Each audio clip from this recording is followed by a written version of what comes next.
Saya Teguh Santoso dari Media Jejak Group di sini dengan Pak siapa? Muhammad Alamsa. Pak Muhammad Alamsa sebagai apa Dinas Pendidikan? Kita di PLT sebagai kepala bidang kebudayaan.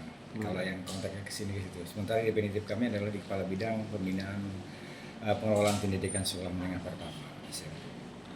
Oke, kedatangan saya ke sini ingin menanyakan tentang tanggapan Bapak sebagai PLT juga, sebagai dari Dinas Pendidikan juga, bagaimana dengan adanya penyelenggaraan DNS atau Duta Nada Suara yang sudah terlaksana kemarin-kemarin itu, Pak. Bagaimana tanggapannya, Pak? Ya, kami dari Dinas Pendidikan dan Kebudayaan sangat menghargai, mengapresiasi setinggi-tingginya kepada DNS, semua kru, panitia dan lain sebagainya sudah menyelenggarakan yang ke-11 kali tahun 2025 ini untuk open competition-nya, yang dimana memang 100% pesertanya adalah peserta didik yang di bawah naungan Dinas Pendidikan maupun di Kementerian Agama.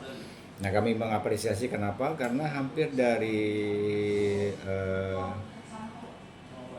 berapa persen, sekitar 40-30-40% satuan pendidikan di Kota Waringin Barat ini memiliki pasukan atau drum bandnya, grup drum bandnya, sehingga DNS itu menjadi salah satu ajang bagi mereka yang sudah memiliki kegiatan ekskul di sekolah itu sebagai kegiatan drum band, itu bisa memperlihatkan prestasi mereka di ajang-ajang selevel DNS itu.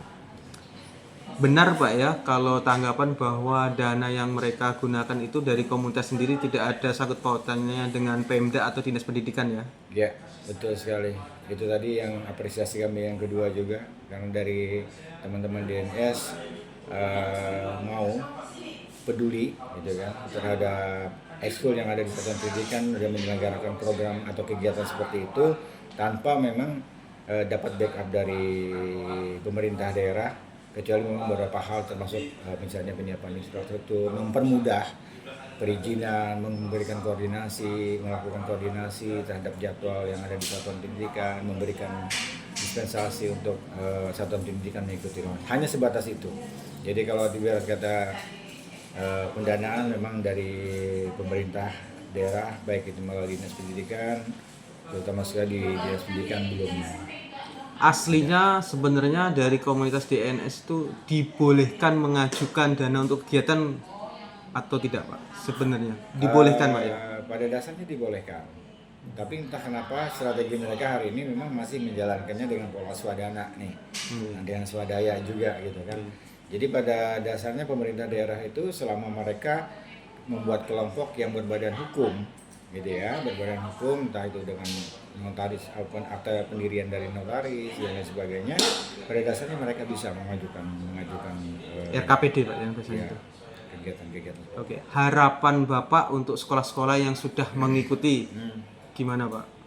Ya, harapan kami jadikan positif daripada kegiatan itu, bahwa eskul drum band itu adalah sebagai wadah bagi peserta didik kita membangun karakternya.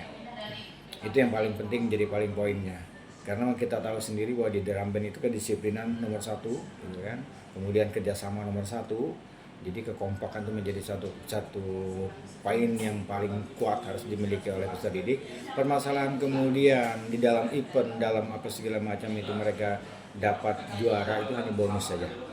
Yang paling utama adalah bagaimana di satuan pendidikan dengan eskul drum band itu bisa membangun generasi muda kita dengan karakter yang kuat. Berarti mendukung saja, Pak, ya, dengan adanya. Sangat mendukung. Oke, terima kasih, Pak. Terima kasih.